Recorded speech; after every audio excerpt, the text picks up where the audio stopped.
Hello viewers, Vivo has launched Vivo T3 in the Indian market. This device has some good points and also has some bad points. Today in this video I am going to share the detailed feature of this smartphone along with you. The phone comes with lots of bloatware. However, you can uninstall those unwanted apps if you don't want to keep them in your smartphone. If you drop down the menu, you will get the Google Discover. You can disable this and also you can turn on notification center. Now if you swipe down, you will get quick notification panel. This is running on Android 14 along with FunTouch OS 14. So if you were using any Vivo phone along with Android 13, then this will give you a fresh look. As you can see here, it is running on Android 14 along with FunTouch OS 14 and it comes with 7200 Dimensity processor. This is a very powerful processor in this price segment. Out of the box you will get Android 14 and also you will get Android security patch level of January 2024. I have already received a new update, however I am not updating to the latest version because I will use some days and find out the bugs in this smartphone and then I will try to install the latest update. Initially the phone is in the cooler tone and there are lots of features in the display section. If I enter into the screen color section, you can see here that it is set at standard default. You can get Pro and Bright. In Bright, the smartphone becomes very saturated. I will keep it in standard default. You can set cooler, warmer tone if you want. This is not a high-class display. I have compared it with Vivo V29 Pro and I find that there is lots of difference in terms of color algorithm. But considering the price point, you cannot complain much. And if you don't have any high-end smartphone along with you, you cannot feel the difference. Then you can change the font size if you want to.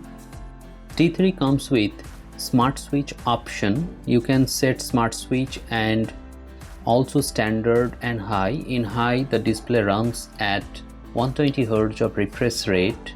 T3 does not come with always on display. Full-fledged always on display is not available. However, you can activate always on display. It will show the clock for a limited period of time.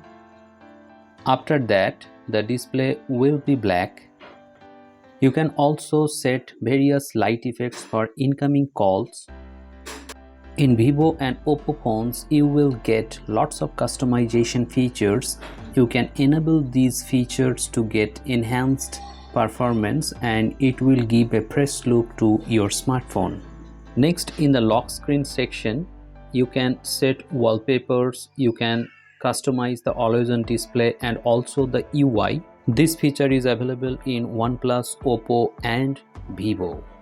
Initially, you will get 108 GB storage out of 128 GB and as you can see, these are the pre-installed apps and storage, and out of 8 GB, 5.54 GB is used. The RAM management of T3 is above average. I will test it and give you an update in future. Coming to the cameras, Vivo comes with 50 megapixel Sony AI OIS camera. This is the main camera and this is the only useful camera. Other two cameras are 2 megapixel depth sensor and a flicker sensor. Photos taken from the main sensor have enough details. The photos look a little bit faded, however it tries to capture the original color. So if you want a bit saturated color, then you will not like these pictures taken by the T3 camera. In the videography section, the phone can shoot up to 4K 30 FPS and it has stabilized footage. As it comes with OIS, you can expect good amount of stabilization.